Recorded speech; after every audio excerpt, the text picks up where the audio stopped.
kita mulai ya. Ini cari dulu lah. Kan guling. Kita tanggal 20 Februari. Nah, ini.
Bagaimana firman Allah yang sudah kita ketahui bersama dalam Al-Quran surat Al-Zariyat ayat 56. A'udzu billahi minasyaitonir rajim.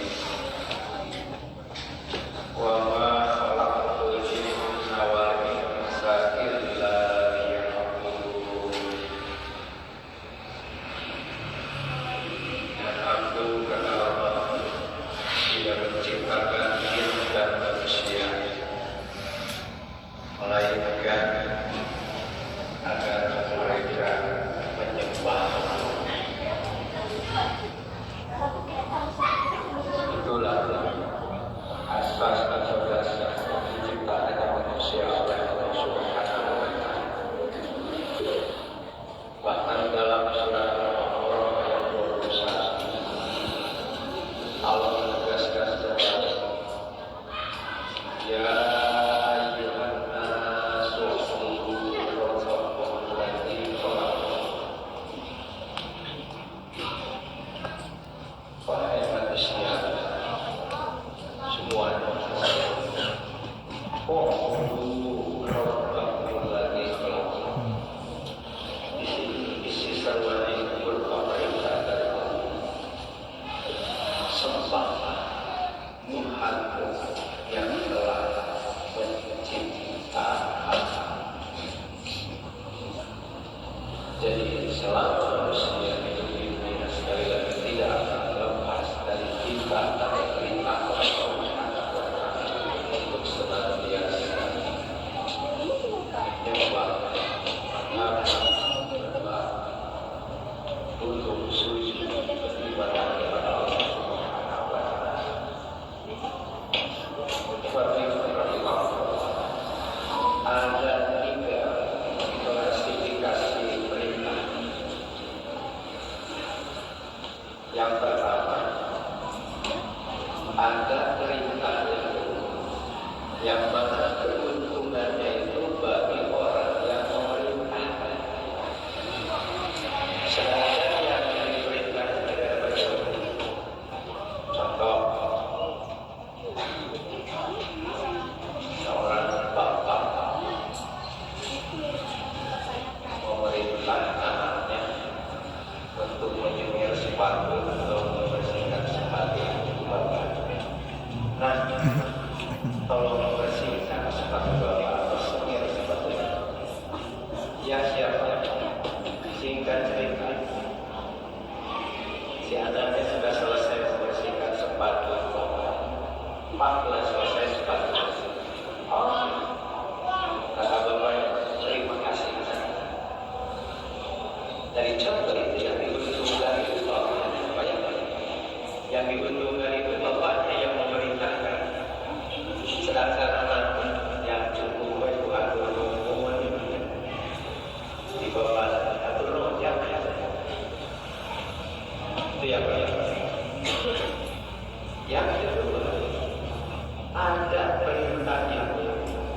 yang justru kedua belah pihak diuntungkan dari perintah itu.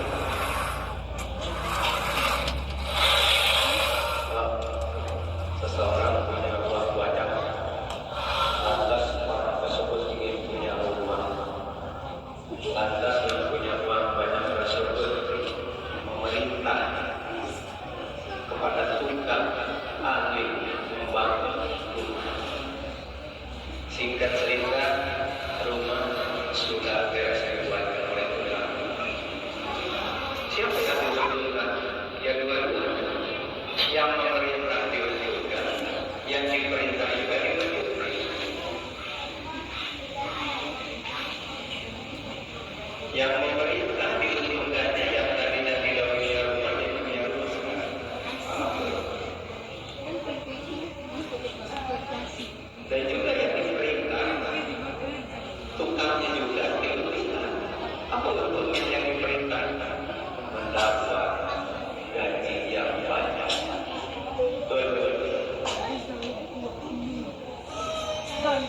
Selanjutnya, yang ketiga, ada perintah yang justru perintah itu diuntungkannya itu justru yang diperintahnya.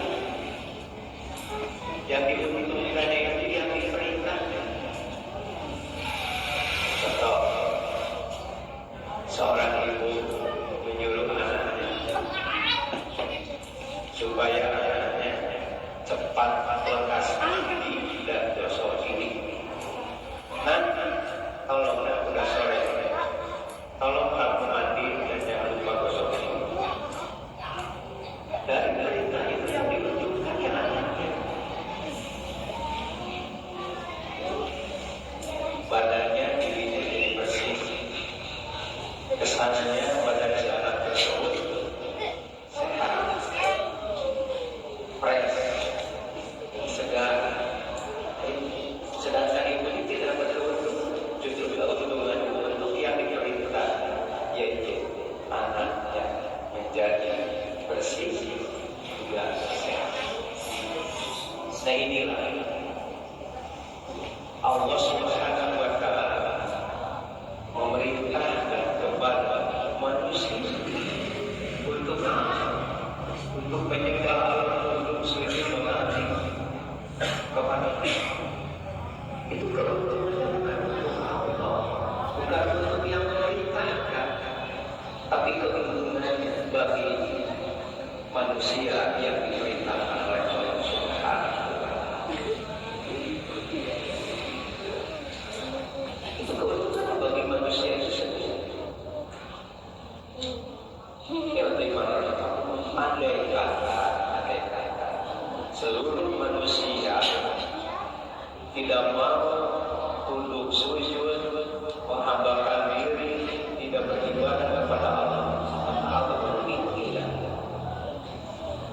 Atau sebaliknya, andai kata semua manusia tunduk sujud, mengabdi, berbakti, menyembah Allah, beribadah kepada Allah, apakah Allah diuntungkan? Tidak. Justru perintah dari Allah itu untuk kepentingan yang diperintahnya, untuk kepentingan manusia sendiri. Berkaitan dengan itu, Allah Subhanahu wa Ta'ala berfirman masih dalam Al-Quran surat Al-Zariyat ayat 57. Begini tegas Allah di ayat ini. Ma uridu minhum min rizqin wa ma uridu ayyut'imun. Artinya, ini kata Allah, aku tidak menghendaki rezeki sedikit pun dari mereka. Itu. Dan aku tidak menghendaki supaya mereka memberi makan aku. Jadi Allah tidak butuh diberi oleh manusia. Tidak butuh balasan. Selanjutnya di ayat 58, Inna Allah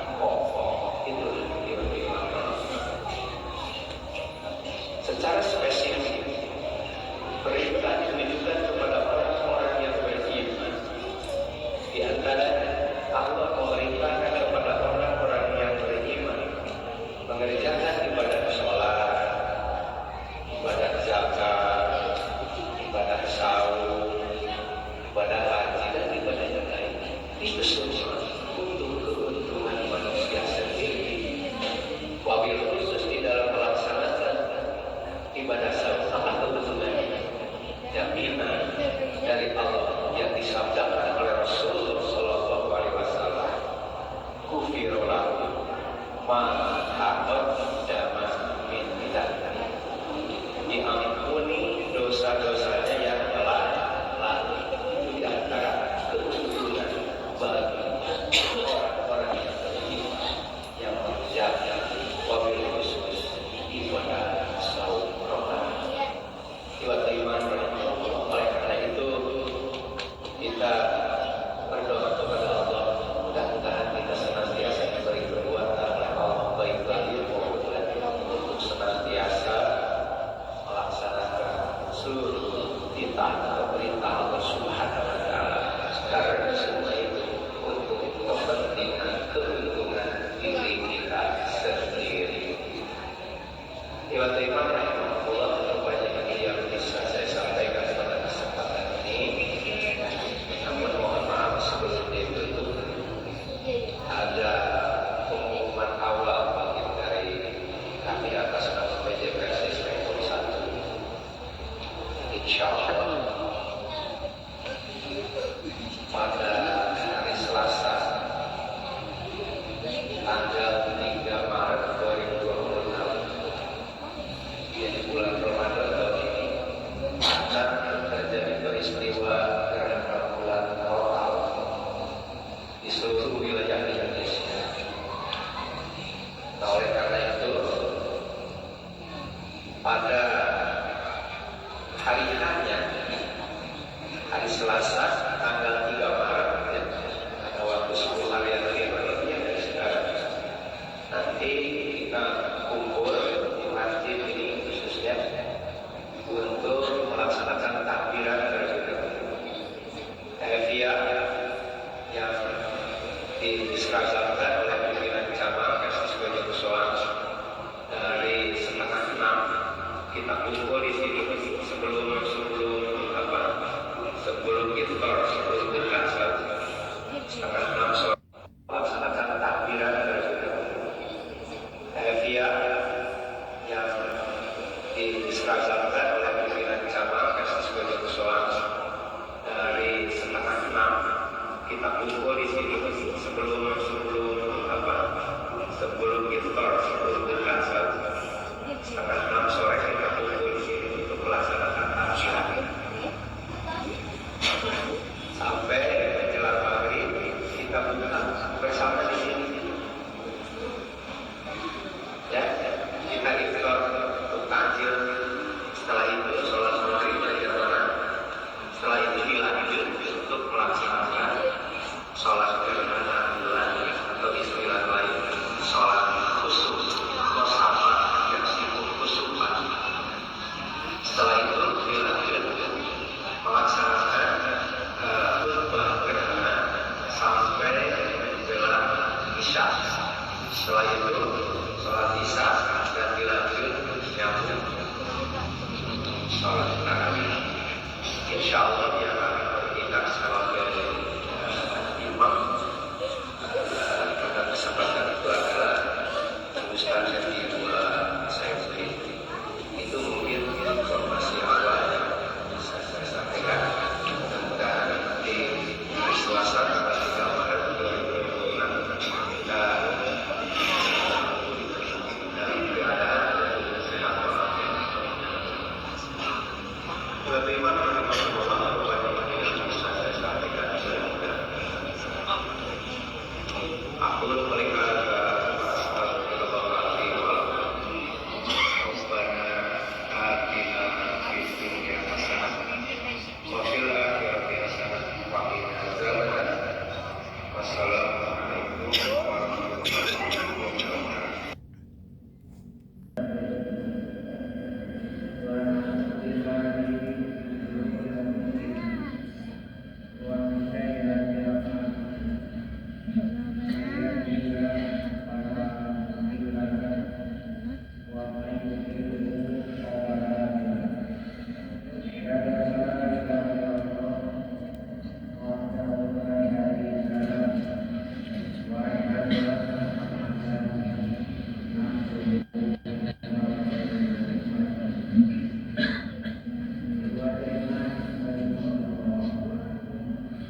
Sabda Nabi, tidak akan berzina jika dia ada iman.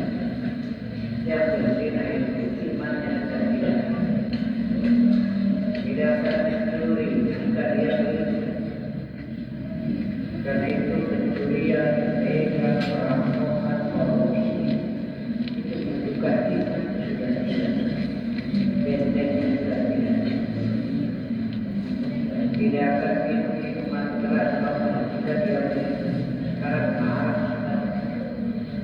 Dan yang keempat, tidak akan membunuh jika dia beriman. Sementara pembunuhan tidak marah.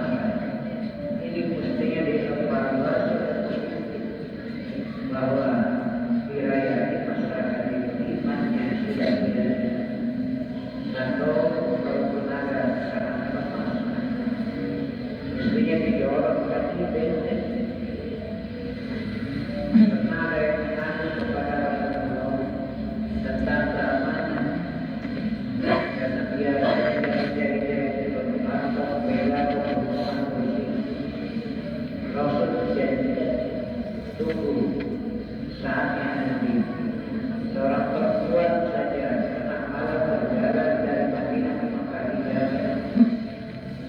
Rasul tidak memasang orang-orang pengaman antara Mekah dan Madinah, tetapi pengaman ditanamkan di dalam diri iman. Sekarang tidak berani mencuri karena ada iman, tidak berani berzina karena ada iman, tidak berani membunuh karena ada iman, tidak berani minum minuman keras karena ada iman. Inilah hukum kita semua. Sebagai orang tua untuk mengevaluasi anak-anak kita, apakah imannya lemah. Inilah yang kedua, amalnya pelaksanaan ibadahnya usaha sesuai dengan aturan dan syariat. Jangan sampai ada tambahan-tambahan pengaruh yang besar. Itu pengaruh dalam tidak harus dilepas. Syirik, kufur, nifaq, fasik. Begitu juga pengaruh dalam syariat harus dibersihkan. Sehingga ibadah sebagai contoh, tidak ada dalam Islam sehari sebelum Ramadan mesti jarak berwudu. Tidak ada dalam Islam sehari sebelum Ramadan mesti keramas. Itu semuanya datang dari agama itu. Benar-benar yang harus dilepas. Kemudian juga dalam pelaksanaan salat tarawih yang 23 rakaat adalah yang 25 waktu saja, tapi hadis-hadis itu lemah, zahir, tidak bisa dipakai hujah. Yang sahih paling tinggi derajatnya mengatakan adalah yang Aisyah dikatakan bagaimana cara sholat tarawih. Beliau menjawab, beliau sholat witirnya tidak lebih dari 11 kali Ramadan maupun di malam. Dengan formasinya angka-angka 3, itulah yang kita pegang dalam pelaksanaan sholat tarawih ini. Hadirin hadirin, jadi dasar yang harus kita lakukan.